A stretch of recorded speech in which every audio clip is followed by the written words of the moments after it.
അതെ പ്രാവളെല്ലാം വന്നിട്ടുണ്ട്. മിണ്ടല്ലേ ഗായ്സ്, മിണ്ടല്ലേ. എല്ലാം അവിടെ നിൽക്കുന്നു.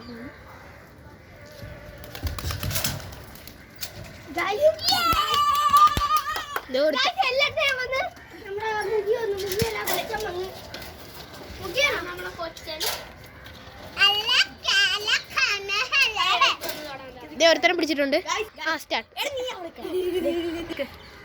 നമ്മുടെ മറ്റേ നമ്മുടെ പറവ ഗൈസ്, നമ്മുടെ പറവ ഭയങ്കര അലമ്പാ ഗായ്സ്.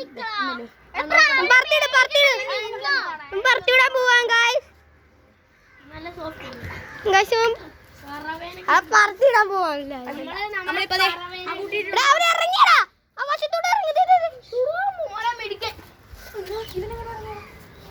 ഗായ്സ്. അവൻ ഭയങ്കര മിടുക്കനായോണ്ട് ഗായ്സ്, ഇവൻ ഭയങ്കര ഇടയിൽ കൂടെ ഇറങ്ങി ഗായ്സ്.